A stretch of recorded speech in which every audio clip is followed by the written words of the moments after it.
Morning students. Good morning ma'am. Good morning ma'am. आज हमारा बड़ा इम्पोर्टेंट टॉपिक है लर्निंग।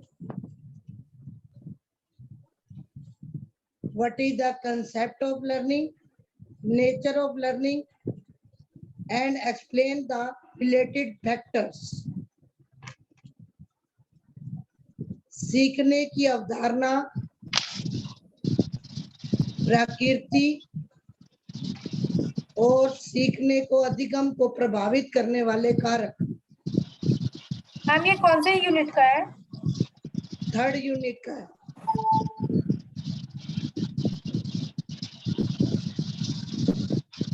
सीखना, अधिगम, learning. Learning is the mental process. सीखना, अधिगम एक मानसिक प्रक्रिया है, एक मेंटल प्रोसेस है, एक मानसिक प्रक्रिया है।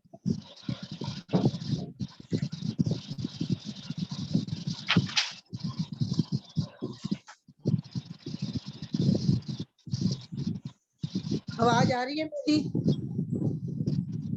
Yes ma'am. सब बच्चों को आवाज आ रही है मेरी? Yes ma'am. Yes ma'am. हाँ, मैम जैसा थोड़ा कि मैंने डिस्टरबेंस बताया हो कि रहा है। आज हमारा टॉपिक है लर्निंग।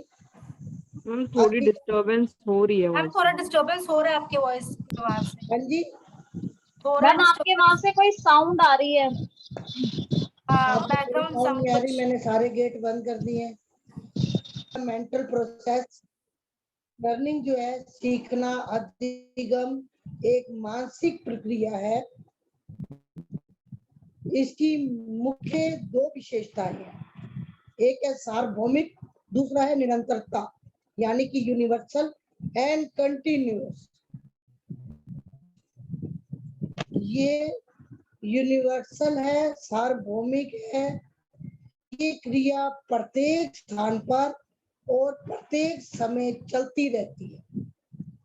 मनुष्य जन्म से लेकर मृत्यु तक कुछ ना कुछ सीखता रहता है। बर्थ टू डेथ, जन्म से लेकर मृत्यु तक वो कुछ ना कुछ सीखता रहता है। और अपने जीवन में सीखने के द्वारा व्यक्ति जो एक्सपीरियंस लेता है, जो अनुभव गेन करता है, उन अनुभवों को इकट्ठा करके उसके व्यवहार में जो परिवर्तन आता है उसे हम अधिगम, लर्निंग या सीखना कहते हैं। जो मनुष्य के व्यवहार में परिवर्तन आता है उसे हम लर्निंग, अधिगम या सीखना कहते हैं। ये एक मानसिक प्रक्रिया है, मेंटल प्रोसेस है। इसकी 2 मेन विशेषताएं हैं, जिसमें सार्वभौमिकता यानी कि यूनिवर्सल एंड निरंतरता, कंटिन्यू। यूनिवर्सल का मीनिंग है कि ये क्रिया हर प्रत्येक स्थान पर, यानी कि पूरे विश्व में प्रत्येक समय चलती रहती है। और केवल मनुष्य ही नहीं, पशु पक्षी भी ट्रेनिंग लेकर सीखते रहते हैं। इसी कारण मनुष्य जन्म से लेकर मृत्यु तक कुछ ना कुछ सीखता रहता है। इसे आजीवन सीखना कहते हैं। इसी लर्निंग के माध्यम से वो अपने अनुभव इकट्ठे करता है। उन अनुभवों, उन एक्सपीरियंसों से उसके व्यवहार में परिवर्तन आता रहता है। शिक्षा को सीखने का, शिक्षा जो है वह सीखने का एक बहुत बड़ा क्षेत्र है। हर वस्तु हमें आसानी से नहीं सिखा सकती, लेकिन जब हम शिक्षा लेते हैं तो उसे आसानी से सीख सकते हैं। इसका विकास धीरे धीरे होता है। ये नहीं कि एकदम से हमने हर चीज सीख ली, इसका कर्मिक विकास होता है।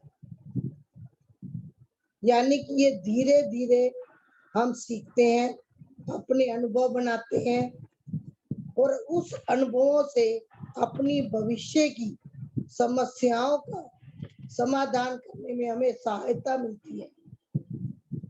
सीखने का जीवन में बहुत अधिक महत्व है। सीखना परिस्थिति के प्रति मनुष्य को एक्टिव बनाता है। जैसे जैसे सरकमस्टांस होते हैं, हमारी लर्निंग एक्टिव होती जाती है।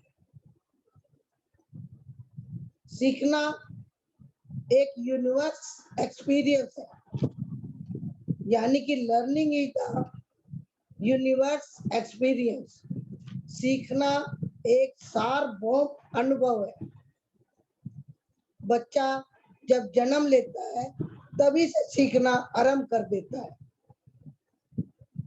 दूध पीना सीखता है, ध्वनि प्रकाश को देखकर अपनी प्रतिक्रिया करता है, भूखे रहने पर रोता है, उसको पता है कि मैं रोऊंगा तो मुझे माँ दूध पिलाएगी, और धीरे धीरे वह माता पिता के द्वारा सिखाई हुई बातों को सीखता है, उन्हें पहचानता है, उनको अभिवादन करता है, कपड़े पहनना, दौड़ना, चलना और अपने वातावरण के बारे में जानना आदि सीखता है। इस प्रकार सीखने की प्रक्रिया जीवन पर्यंत चलती रहती है। Learning is the life long process. ये लाइफ लॉन्ग प्रोसेस है, जीवन पर्यंत, क्योंकि वह बच्चा अपने घर से, अपने वातावरण से कुछ ना कुछ उसको सीखने को मिलता रहता है। वह बच्चा जो है अपने सेंसेस ऑर्गन्स के द्वारा भी बहुत कुछ सीखता है, जैसे किसी चीज को छूना, किसी चीज को टेस्ट करना।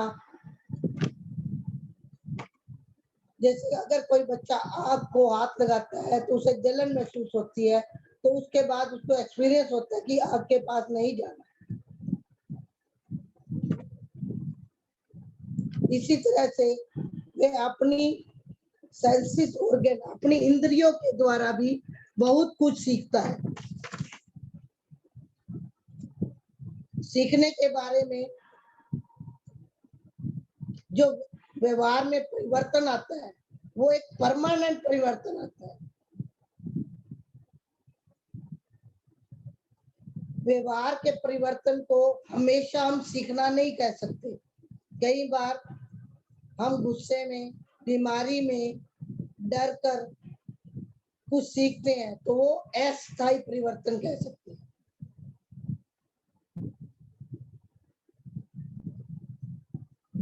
लर्निंग की परिभाषा है, सबसे पहले गेट्स के शब्दों में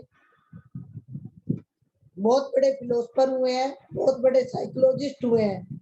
गेट्स, GATES, कि learning is the modification of behaviour through experience. Gates, definition of Gates, learning is the modification of behavior through experience. Ma'am again repeat कर दो। लर्निंग इज द अनुभवों के द्वारा व्यवहार में होने वाला परिवर्तन अधिगम कहलाता है। अनुभवों के द्वारा व्यवहार में होने वाला परिवर्तन अधिगम कहलाता है। Learning is the modification of behaviour through experience. परिभाषाएं तो बहुत है, लेकिन मैं 3 ही बताऊंगी जो मेन है। दूसरी है वुडवर्थ। वुडवर्थ के अनुसार नवीन ज्ञान और नवीन प्रतिक्रियाओं को प्राप्त करना अधिगम, नवीन ज्ञान और नवीन प्रतिक्रियाओं को प्राप्त करना अधिगम, यानी कि new knowledge and new skills. जो हम न्यू स्किल, तरह तरह की स्किल प्राप्त करते हैं या नया ज्ञान प्राप्त करते हैं, उसको सीखना कहते हैं, अधिगम कहते हैं। ग्रो एंड करो के अनुसार सीखना आदतों, ज्ञान एवं अभिवृत्तियों का अर्जन है।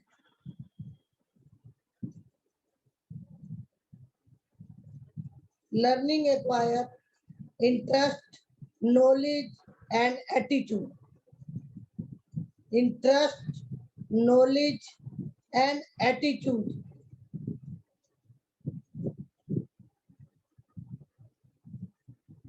अब है कि लर्निंग की कैरेक्टरिस्टिक्स क्या क्या है। लर्निंग की विशेषताएं, सबसे पहले है लर्निंग इज ए प्रोसेस, सीखना एक प्रक्रिया है, या learning is a mental process. Learning, सीखना एक मानसिक प्रक्रिया है। मानवीय सीखना एक ऐसी प्रक्रिया है जो मस्तिष्क के अध्ययन से स्पष्ट होती है। सीखने में वृद्धि होने से हमारे मस्तिष्क में कुछ रेखा चित्र बन जाते हैं जो अभ्यास से दृढ़ और स्पष्ट होते रहते हैं। क्योंकि लर्निंग जो है वो एक मेंटल प्रोसेस है, वो हमारे मानसिक में एक रेखा चित्र की तरह बन जाते हैं, जिन्हें हम प्रैक्टिस के द्वारा बार बार प्रैक्टिस करके उसे परमानेंट बना लेते हैं। और फ्यूचर को अवेयर करने के लिए हम उनकी हेल्प लेते हैं। विषय को जागृत होकर हमारी सहायता करते रहते हैं।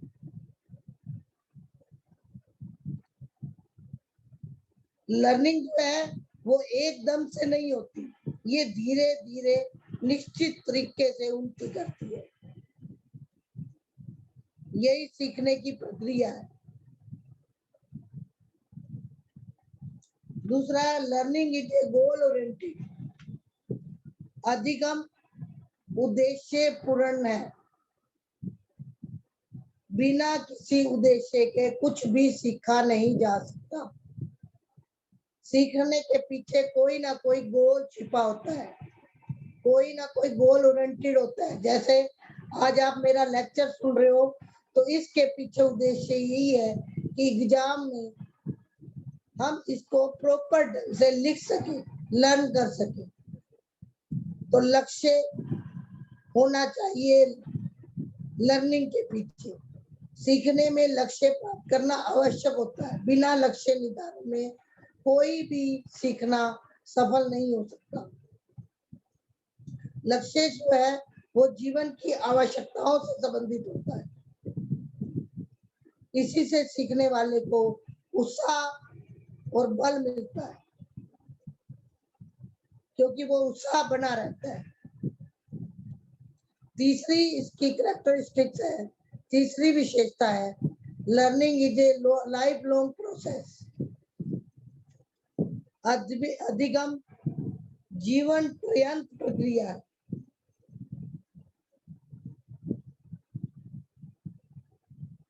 मैंने बताया कि ये जन्म से लेकर मृत्यु तक मनुष्य कुछ ना कुछ अपनी लाइफ से, अपने जीवन से, अपने एक्सपीरियंस से, अपने वातावरण से, स्कूल कॉलेज से, घर से, टीचर से या अपने मित्रों से कुछ ना कुछ सीखता रहता है।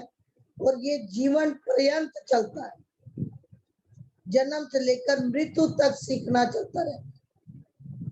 चाहे वो ट्रेनिंग लेता हो किसी चीज की, या कोई स्किल डेवलप करता हो, या स्कूल में अध्ययन करता हो, या उसे घर या वातावरण से, अपने माँ बाप के व्यवसाय से कुछ ना कुछ सीखता है, अपने मित्रों से, अपने पीयर ग्रुप से, वो जीवन पर्यंत जन्म से लेकर मृत्यु तक लाइफ लॉन्ग सीखता रहता है और अपने अनुभव इकट्ठे करता रहता है।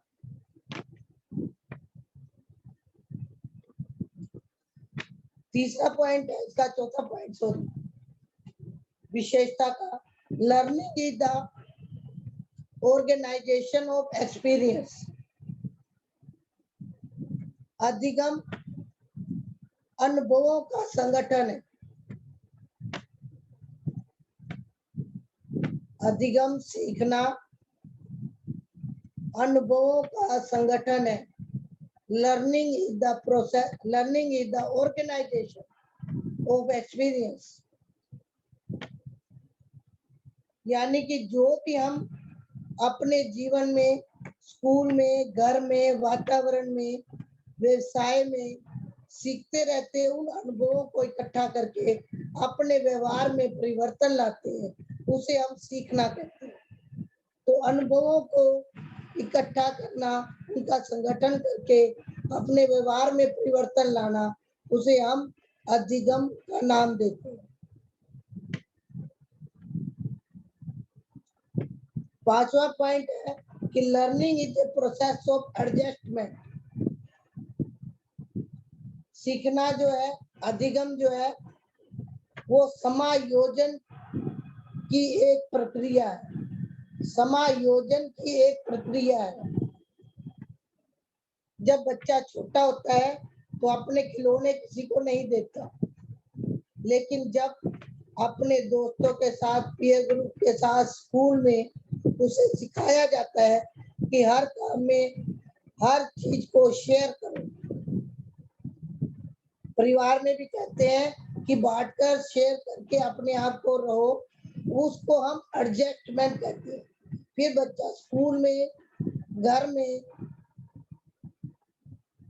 समायोजन की आदत पड़ जाती है, एडजस्टमेंट की। तो सीखना जो है वो एडजस्टमेंट यानी कि समायोजन की एक प्रक्रिया है।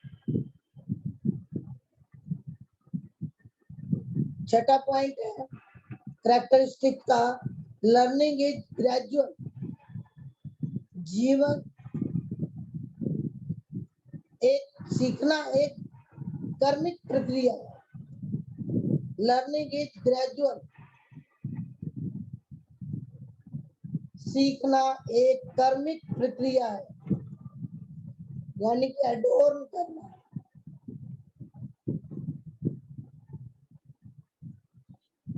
सीखना सबसे अधिक जटिल प्रक्रिया है।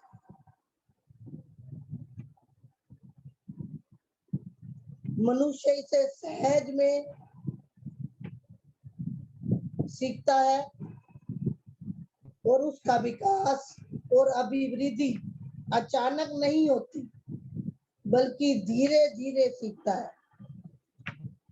हम कहे कि बच्चा पैदा होने ही दौड़ना शुरू कर दे, नहीं, पहले वो पैर जमाना सीखता है, फिर धीरे धीरे पैर उठाना सीखता है, फिर धीरे धीरे चलना सीखता है, फिर दौड़ना सीखता है।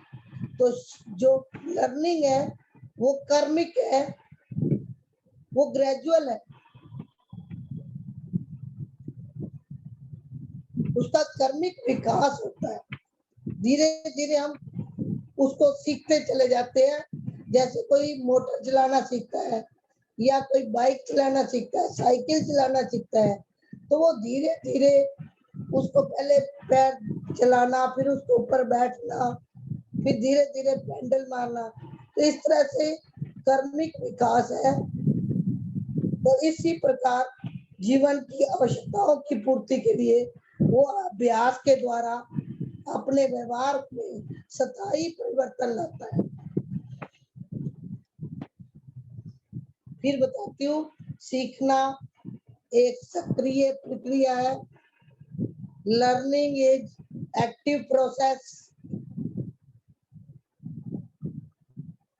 सीखने का अवलोकन हम प्रत्यक्ष रूप से नहीं कर सकते, यानी कि हम लर्निंग को डायरेक्ट नहीं देख सकते, बल्कि उसके व्यवहार में प्रकट होता है।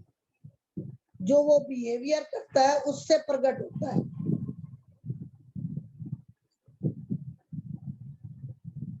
लर्निंग में स्थायी परिवर्तन आता है, उसके व्यवहार में स्थायी परिवर्तन आता है लर्निंग के द्वारा। लर्निंग प्रैक्टिस और एक्सपीरियंस दोनों पर डिपेंड करता है। लर्निंग प्रैक्टिस और एक्सपीरियंस दोनों पर डिपेंड करता है। अधिगम अभ्यास तथा अनुभव पर निर्भर करता है। सीखना सहज क्रिया नहीं है। Learning is not journal activity. इसके लिए ट्रेनिंग या किसी के द्वारा बताना या किसी के द्वारा अभ्यास करवाना पड़ता है, ये सहज क्रिया नहीं है। Learning is not journal activity.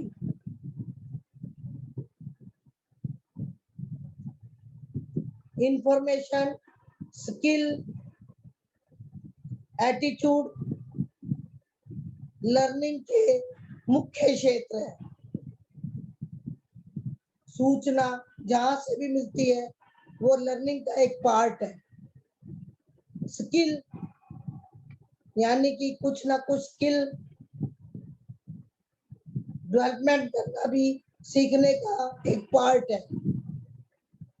और आपका एटीट्यूड, आपका दृष्टिकोण, आपकी अभिवृत्ति, ये भी सीखने के मुख्य क्षेत्र है।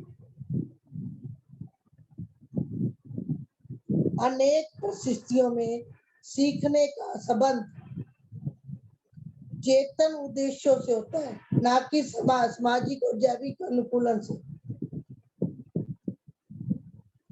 सीखने का जो संबंध है वो आपकी कॉन्शियस गोल से होता है कि हमारा उद्देश्य क्या है। वो उद्देश्य स्पष्ट हो तो जल्दी सीखा जाता है। इसमें interest,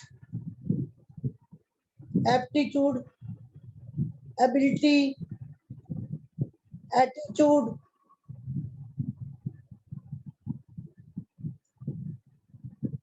intelligence, willing to learn,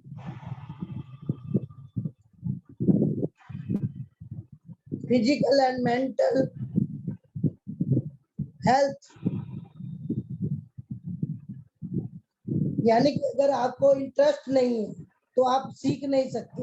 किसी चीज में आपका इंटरेस्ट है तो आप जल्दी पिकअप करोगे। तो रुचि विशेष सहायता करती है सीखने में। और निपुणता यानी कि अगर आपके अंदर एप्टीट्यूड है, अभिक्षमता है, स्किल है, तो आप जल्दी सीखोगे। तीसरा, आपके अंदर मैच्योरिटी हो, परिपक्वता हो। जैसे ये लेसन मैं 5वीं क्लास के बच्चों को नहीं पढ़ा सकती क्योंकि उनमें मैच्योरिटी नहीं है। ये बीएड लेवल का कंटेंट है।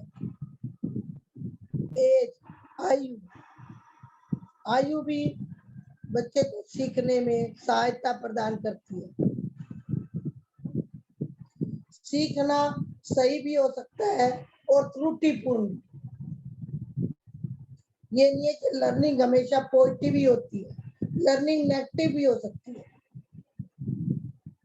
कुछ बच्चे जल्दी नेगेटिव चीजें सीख लेते हैं और कुछ बच्चे पॉजिटिव। ये उनके अपने ऊपर डिपेंड करता है या वातावरण पर डिपेंड करता है।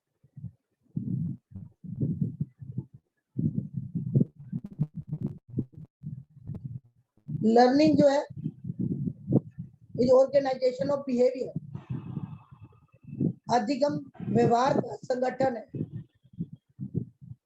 सीखना जो है वो व्यवहार, मानव संस्कार अथवा क्षमता में स्थायी और अस्थायी परिवर्तन लाता है।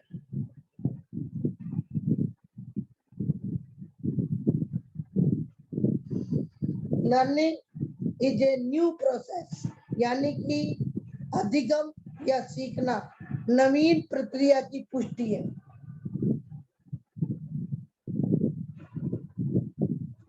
लर्निंग जो है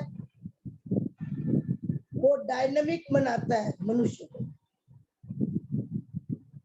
मोटिवेशन भी लर्निंग का एक पार्ट है, क्योंकि लर्निंग बिना मोटिवेशन के लर्निंग नहीं हो सकती।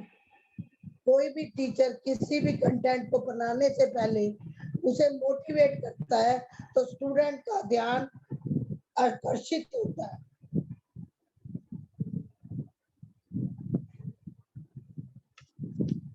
अब है फैक्टर्स। लर्निंग के फैक्टर्स कौन कौन से? सबसे पहला पर्सनल फैक्टर और सेकंड है एनवायरनमेंट फैक्टर। दो मेन फैक्टर है। पर्सनल फैक्टर जिसको हम व्यक्तिगत कारक कहते हैं या शिक्षार्थी कारक भी कह सकते हैं, लर्नर रिलेटेड भी कह सकते हैं। दूसरा एनवायरमेंटल। पर्सनल फैक्टर जिसमें हम कह सकते हैं रुचि, interest, intelligence, aptitude, age, maturity, motivation, physical and mental health, willingness, attitude. इनको हम पर्सनल फैक्टर कह सकते हैं, जिसके आधार पर वो लर्निंग करता है। यानी कि इसमें मोटिवेशन अभी प्रेरणा काम करती है। अगर किसी चीज के लिए मोटिवेट नहीं है तो आप लर्न नहीं कर सकते। Age factor, maturity, intelligence, aptitude, attitude, ability, योग्यता हो, अभिक्षमता हो, अभिव्यक्ति हो, अभिवृत्ति हो, सीखने की इच्छा हो, शारीरिक और मानसिक स्वास्थ्य ठीक हो, इंटरेस्ट हो, तो या उसके अंदर आकांक्षा हो, एप्रीवेशन, तभी वो ये उसके पर्सनल फैक्टर है। लर्नर रिलेटेड फैक्टर कह सकते हैं, यानी कि शिक्षार्थी संबंधित कारक। पर्सनल फैक्टर, पर्सनल फैक्टर मैंने बताया ना कि interest, motivation, age, maturity, intelligence, aptitude, attitude, physical and mental health, willingness, एप्रीवेशन, यानी कि रुचि होनी चाहिए, अभिप्रेरणा होनी चाहिए, आयु होनी चाहिए, परिपक्वता होनी चाहिए, उसमें क्षमता हो, एबिलिटी हो, योग्यता हो, शारीरिक और मानसिक स्वस्थ हो, सीखने की इच्छा हो, तभी वो सीख सकता है। अब है एनवायरमेंटल फैक्टर्स, जिसमें हम टीचर रिलेटेड फैक्टर भी कह सकते हैं, जैसे टीचिंग लर्निंग एक्टिविटी, पाठ्य सामग्री, क्रियाएं। टीचिंग लर्निंग एक्टिविटी यानी कि कोई टीचर एक्टिविटी के द्वारा डिफिकल्ट लेसन को भी आसान बना देता है और बच्चों में इंटरेस्ट क्रिएट करता है, उन्हें मोटिवेट करता है, तो वो जल्दी लर्न हो जाता है। कई आसान सवाल विषय वस्तु को ही नहीं समझा पाते। ये टीचर पर डिपेंड करता है, टीचर कैसा है, उसका बिहेवियर क्या है, उसे सब्जेक्ट की कितनी नॉलेज है, यानी कि विषय ज्ञान क्या है, शिक्षक का बिहेवियर क्या है, उसकी शिक्षण विधि क्या है, उसका पूर्ण मूल्यांकन क्या है। क्योंकि टीचर का व्यवहार अगर घर के वातावरण की तरह बच्चों के साथ समानता और प्रेम का है तो बच्चे जल्दी सीखते हैं। फिर है फैक्टर्स रिलेटेड टू कंटेंट, विषय वस्तु से संबंधित कारक, यानी कि हमारी पाठ्य वस्तु कैसा है, उसकी कितनी उद्देश्य पूर्णता है और पाठ्यक्रम की संरचना और प्रकृति क्या है, यानी कि उसको छोटे छोटे टुकड़ों में समझाया जा रहा है या इकट्ठा ही कंटेंट समझा देते हैं। उद्देश्य पूर्ण होना होता है कोई भी पाठ्य वस्तु, अगर उद्देश्य पूर्ण है तो बच्चे जल्दी लर्न कर लेते हैं। अगर उसे छोटे छोटे टुकड़ों में पढ़ाया जाए तब भी लर्न हो जाता है। उसका प्रॉपर प्रैक्टिस कराई जाए, उचित विभाजन किया जाए, उसके क्रम, आकार और मात्रा को बांटा जाए तो वो जल्दी लर्निंग होती है। अब इसके बाद आते हैं फैक्टर सिस्टम से, factor related with the system, factor related with the system, system से कैसे संबंधित हो, कौन से कारक है। सिस्टम जैसे हमारी क्लासरूम कैसी है, हमारी सीटिंग प्लानिंग कैसे है, छात्रों के बैठने की व्यवस्था उचित है, स्कूल का एनवायरनमेंट फैमिली की तरह है, उनके रूम में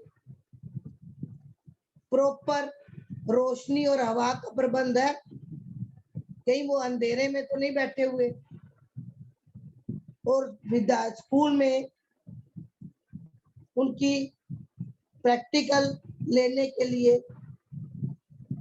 प्रयोगशालाएं हैं, लैब बनी हुई है और लैब में सारे उपकरण हैं, सामान है जिससे वो प्रैक्टिकल कर सके। उन्हें को करिकुलर एक्टिविटी कराई जा रही है, उनके अंदर लर्निंग प्रोसेस के लिए जो शिक्षण विधि का प्रयोग किया जा रहा है वो इंटरेस्टेड है, जैसे खेल द्वारा पढ़ाना, करके सीखना, learning by doing, learning by play method, learning by practice, learning by practical. तो इस तरह से लर्निंग के फैक्टर्स है कि उन्हें सीखने के लिए क्या क्या कार्य किया जाए।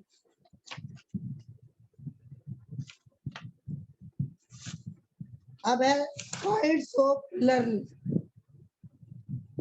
अधिगम के प्रकार, सीखने की क्रिया, ढंग और विषय वस्तु के आधार पर सीखने के जो प्रकार दिए गए हैं। पहला है कॉग्निटिव लर्निंग, संज्ञानात्मक अधिगम। कॉग्निटिव लर्निंग, इस लर्निंग में बौद्धिक विकास होता है, ज्ञान अर्जित करने का, उसकी जितनी भी एक्टिविटी है वो मेंटल लेवल की होती है, मानसिक प्रक्रिया द्वारा होती है, ज्ञान प्राप्त करना, मानसिक विकास करना। उसके बाद है परसेप्शनल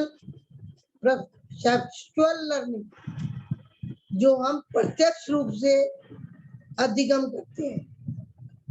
परसेप्चुअल लर्निंग यानी कि जब हम किसी वस्तु को देखकर, छूकर या सुनकर, सूंघकर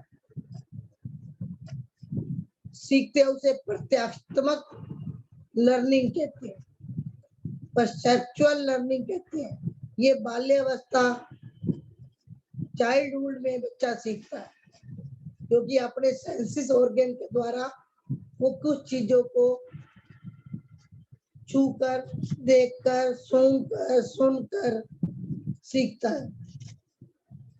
फिर कंसेप्चुअल लर्निंग, प्रत्यात्मक अधिगम, जब बच्चा साधारण ज्ञान से अनुभव प्राप्त कर लेता है तो उसे तर्क, चिंतन और कल्पना के आधार पर फिर सिखाया जाता है। पहले बच्चे को साधारण ज्ञान के द्वारा, अनुभव के द्वारा वो ज्ञान प्राप्त करता है, फिर उसके बाद वो लॉजिक, थिंकिंग यानी कि तर्क द्वारा, चिंतन के द्वारा, कल्पना के द्वारा सीखता है। इस सीखने को हम कंसेप्चुअल लर्निंग यानी कि अमूर्त बातों द्वारा सीखना कहते हैं। पहले मैंने बताया ना, प्रत्यक्ष देखकर, सुनकर, स्पर्श करके जो सीखते हैं उसे प्रत्यक्ष परसेप्चुअल लर्निंग कहते हैं। और जो हमारा अमूर्त यानी कि कंसेप्चुअल लर्निंग, जिसको हम तर्क, चिंतन और कल्पना के द्वारा सीखते हैं। फिर एसोसिएट लर्निंग, सहचर्यात्मक अधिगम,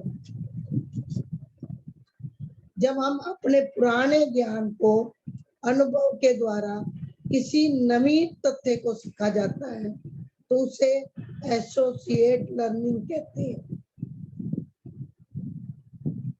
जो हमारा पुरानी नॉलेज है उसमें हम नए तरीके से कुछ सीखते हैं तो उसे हम एसोसिएट लर्निंग कहते हैं। उसके बाद है इमोशनल लर्निंग, संवेगात्मक अधिगम। संवेगात्मक सीखना जो है संवेदनशील क्रियाओं पर निर्भर होता है।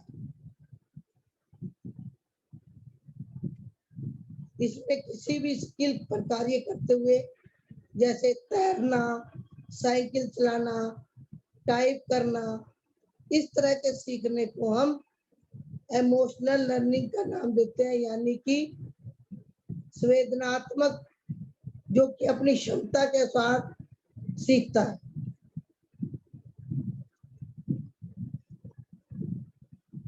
ये आपका learning, what is the concept of learning, types of learning, nature of learning, and effective the factors.